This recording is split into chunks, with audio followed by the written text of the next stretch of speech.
El origen de Purim, de la salvación a la vergüenza. ¿Qué diría Esther hoy? ¿Un día de gozo o un día de pecado? La verdad que no quieren oír, cuando la tradición destruye la santidad. Breve historia de cómo se llegó a Purim.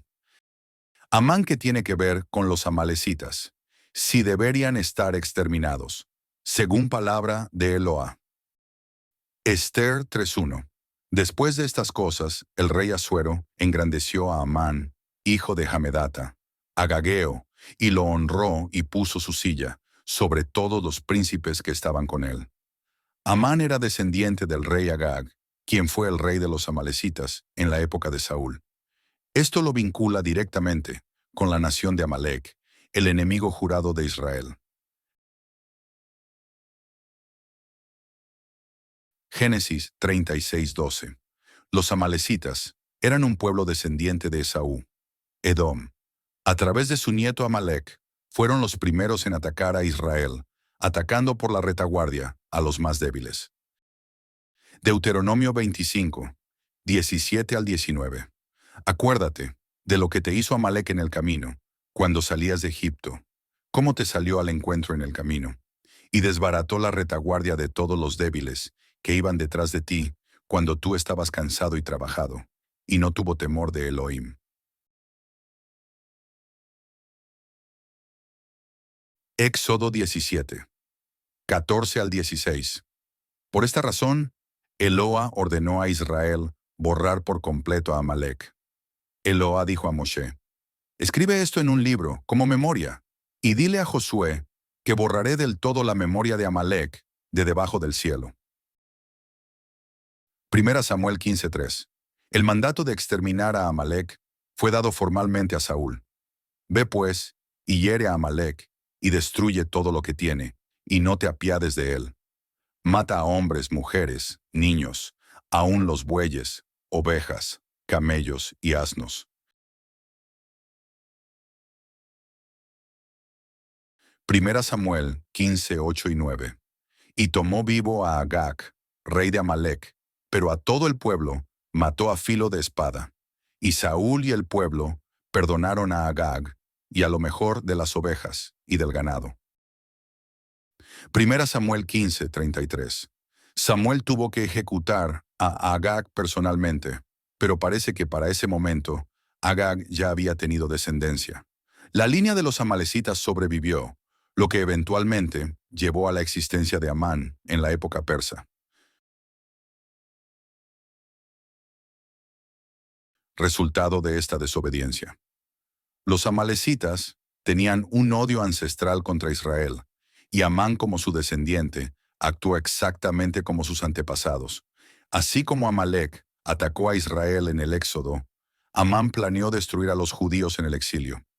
La historia de Amán es una repetición de la batalla entre Israel y Amalec, donde al final el plan de Amalec siempre es frustrado por Eloa.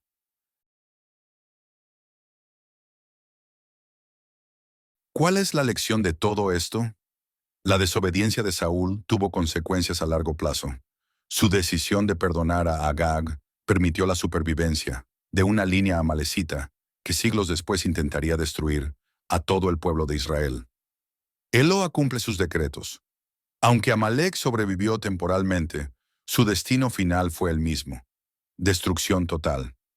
Amalec simboliza a aquellos que luchan contra el pueblo de Eloa, pero al final siempre son derrotados.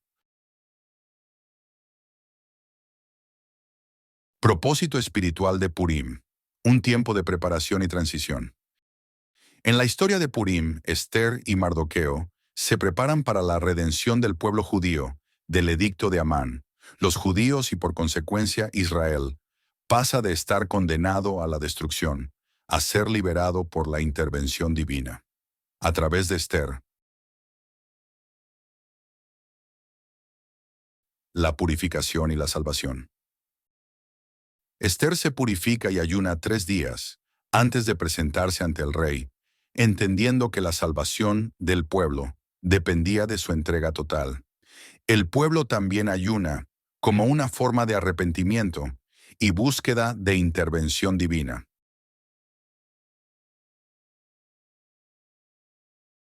Esther visita al rey y el ayuno por el pueblo.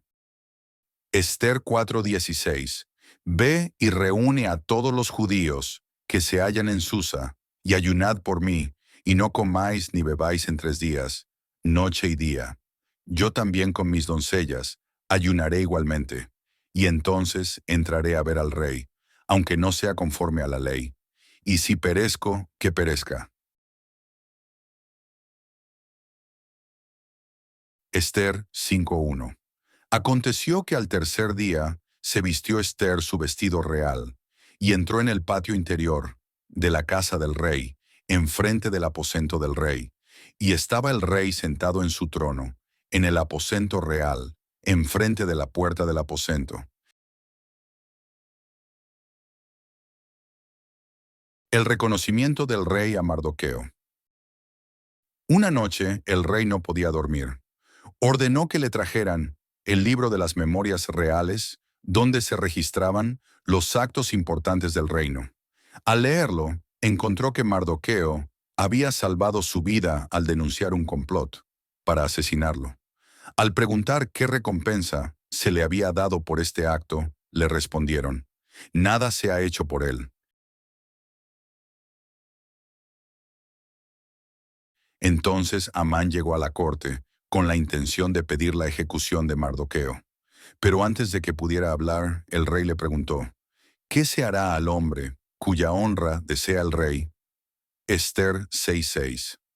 Amán, pensando que el rey hablaba de él, describió una gran exaltación: vestirlo con las ropas reales, montarlo en el caballo del rey y pasearlo por la ciudad, con un pregonero delante.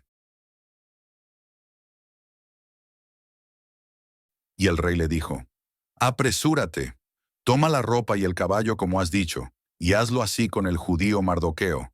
No omitas nada de lo que has dicho. Esther 6:10. Ese mismo Amán, que había planeado su destrucción, ahora debía honrar a Mardoqueo públicamente.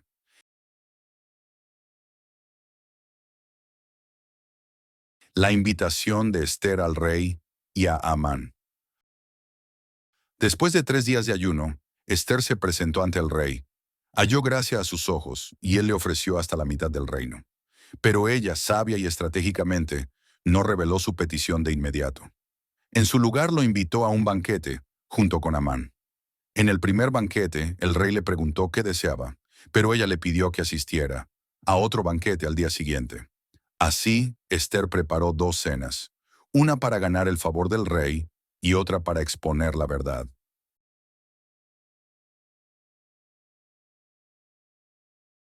¿Cómo desenmascara Esther a Amán? En el segundo banquete, el rey nuevamente le pregunta: ¿cuál es su petición?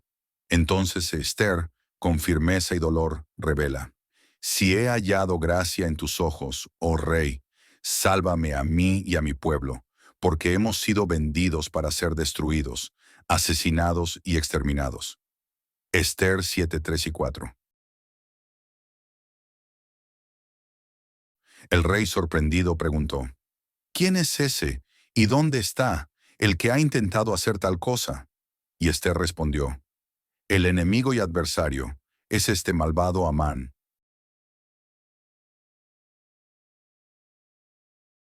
El ruego desesperado de Amán. El rey, enfurecido, se levanta del banquete y sale al jardín. Mientras tanto, Amán se lanza sobre el lecho donde estaba Esther, suplicando por su vida. Justo en ese momento, el rey regresa y lo encuentra, en esa posición comprometedora. ¿Querrás también violar a la reina en mi propia casa? Esther 7:8. Lo que era súplica se convirtió en condena inmediata.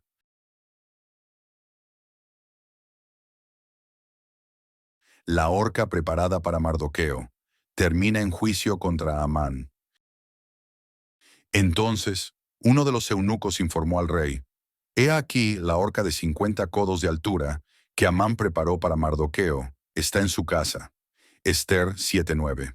Y el rey ordenó: colgadlo en ella. Así fue colgado Amán en la misma horca que había preparado para destruir al justo, y la furia del rey se calmó.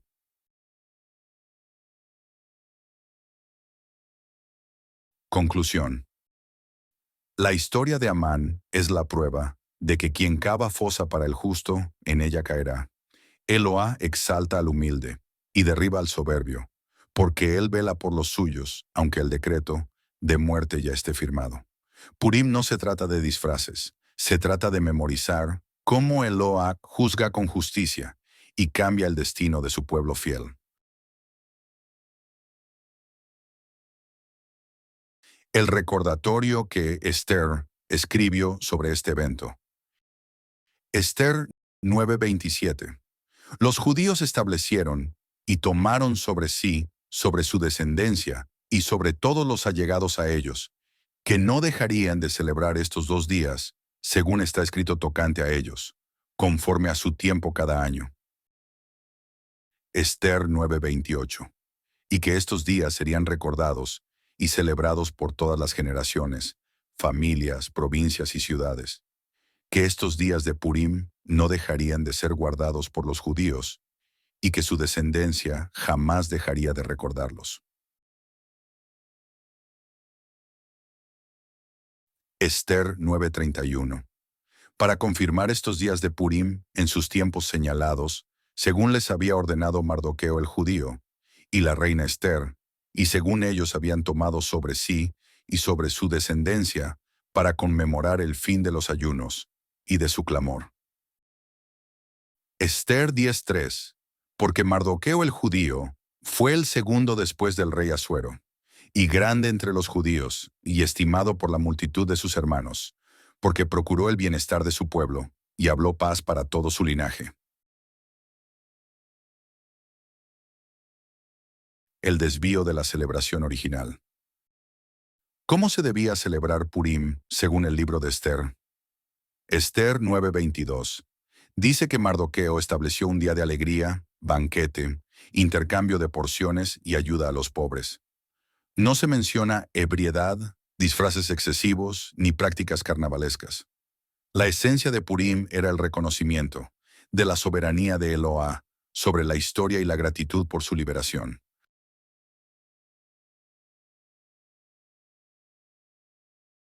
Reflexión sobre la celebración actual de Purim. De la gratitud a la distorsión.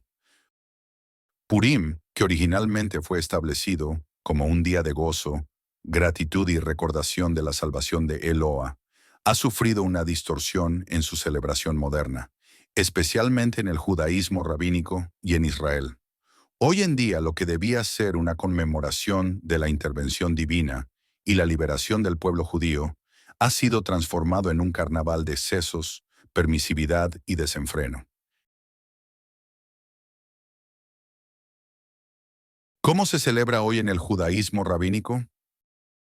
En muchas comunidades judías en Israel, Purim se ha vuelto un carnaval descontrolado. Se han adoptado disfraces al estilo de Halloween, donde incluso los niños son vestidos con atuendos inapropiados. Se ha fomentado la embriaguez extrema, bajo la interpretación rabínica de que se debe beber hasta no distinguir entre bendito sea Mardoqueo y maldito sea Amán. En Israel, jóvenes y adultos se embriagan en las calles sin control alguno. Se ha normalizado el consumo de alcohol y drogas como la mar y guana en estas festividades. Padres y rabinos permiten esta conducta bajo la justificación de que es tradición y parte del gozo de Purim. De Mardoqueo a la borrachera. Dicen, Baruch Hashem, pero embriagados. Han convertido Purim en un engaño. Judíos o paganos, ¿a quién honran con su Purim? La permisividad del rabinismo y su falsa interpretación. La celebración ha perdido su significado original. Lo que debía ser un tiempo de reflexión y gratitud se ha convertido en una excusa para la permisividad y el libertinaje. En vez de honrar a Eloa, se ha adoptado una mentalidad pagana, de placer sin límites. ¿Cómo se desvió la celebración? En época post-exílica con influencia del helenismo, los judíos adoptaron prácticas extranjeras. La embriaguez y las máscaras recuerdan más a las fiestas dionisíacas de Grecia o al carnaval romano que a un día bíblico de liberación. La idea de que se debe beber hasta no distinguir entre Mardoqueo y Amán proviene del Talmud, Megilá 7b, no de la Torá. El Talmud ha distorsionado el sentido de la celebración, permitiendo lo que la propia escritura condena. El OAA nunca ordenó celebrar Purim con embriaguez. Los rabinos justifican lo injustificable, permitiendo que jóvenes y niños crezcan en un ambiente de corrupción moral, la falta de temor a Eloa. La distorsión de Purim refleja cómo la influencia de Babilonia, Grecia y Roma sigue presente en el judaísmo rabínico moderno. La Torá y el libro de Esther nunca aprobaron la embriaguez ni el libertinaje. La falta de liderazgo espiritual auténtico ha permitido una generación sin control, ni respeto por Eloá.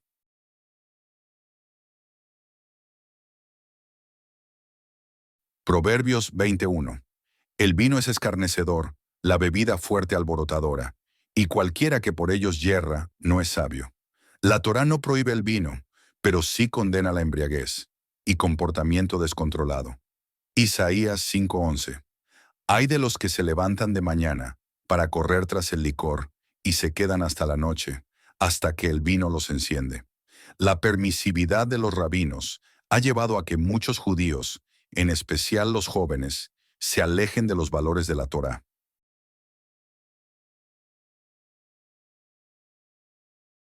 Volver al propósito original. Reconocer la intervención de Eloa en la historia. Leer el libro de Esther con entendimiento, no como un simple cuento tradicional. Enseñar a los niños la verdadera razón de la celebración, la protección de Eloa y la importancia de la fe.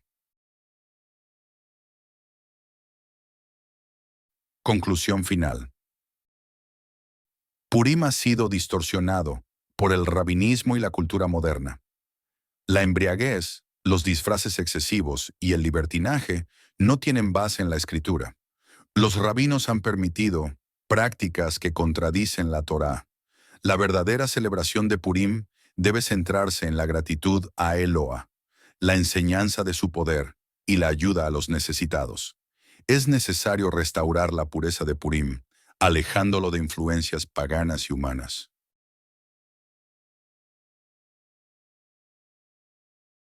Reflexión final. ¿Qué clase de generaciones se están formando si se permite la borrachera y el libertinaje en nombre de una festividad bíblica? ¿Cómo puede un padre o un rabino justificar el uso de drogas y alcohol entre los jóvenes en un día que debería estar dedicado a Eloa? ¿Es esto lo que Mardoqueo y Esther quisieron establecer? ¿Es esto lo que Eloa desea de su pueblo? Purim debe ser un tiempo de regocijo en la verdad, no de corrupción en el pecado. Que cada uno examine su camino y vuelva a la pureza de la Torá. El proceso de salvación fue gradual, no inmediato, mostrando que la redención toma tiempo y preparación. ¿Es esta festividad solo para los judíos?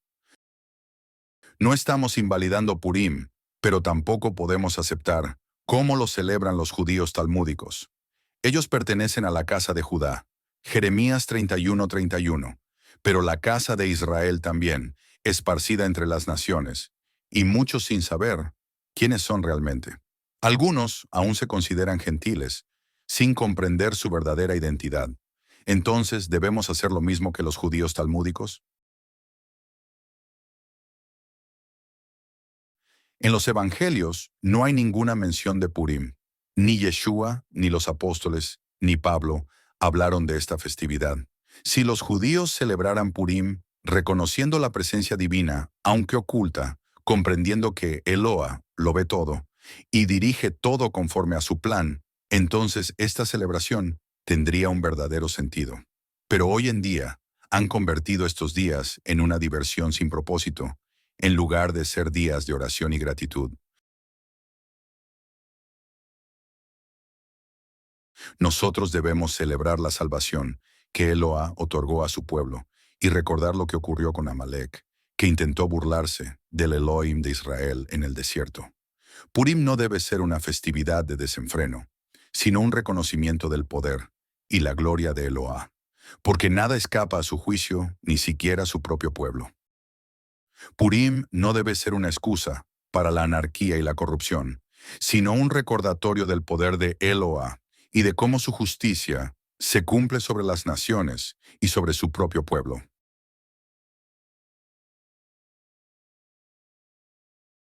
Purim, originalmente establecido como un día de gozo y gratitud y recordación de la salvación de Eloa. Así debería ser Purim, un día de gratitud, de compartir con los que no tienen, de recordar la fidelidad de Eloa, con rostros descubiertos, corazones sinceros y la presencia de Yeshua en el centro del pueblo.